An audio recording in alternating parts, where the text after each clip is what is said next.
بلکہ خدا کے لیے آپ مہربان ہو جائیے، رب آپ پر مہربان ہو جائے گا. بہت سمپل فارمولا.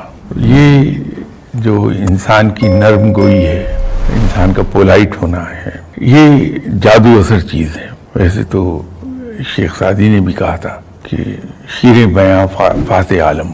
وہ درست ہے بات. انسان کو پولائٹ رہنا چاہیے ہر صورت میں، ہر طرح کے حالات میں.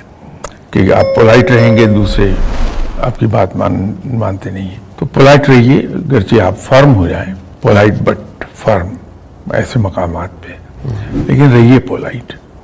ویسے بھی مینجمنٹ میں ہمیں ایک چیز سکھائی جاتی ہے کہ آپ دوسری کی غلطی پر سرزنش ضرور کریں اس کی، لیکن انسلٹ نہیں کریں اسے.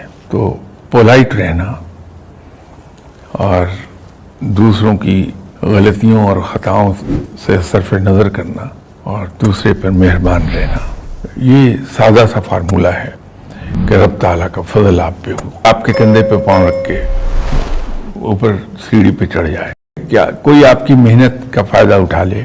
یہ تو میرے انڈرسٹینڈنگ کے مطابق بہت بڑی سعادت ہے اللہ جس کو بخش دیے. اور اللہ کا شکر ادا کرنا چاہیے کہ پروردگار نے مجھے اس قابل بنا دیا کہ یہاں بلندی کی طرف جا سکے، کوئی میری وجہ سے فائدہ اٹھا سکے.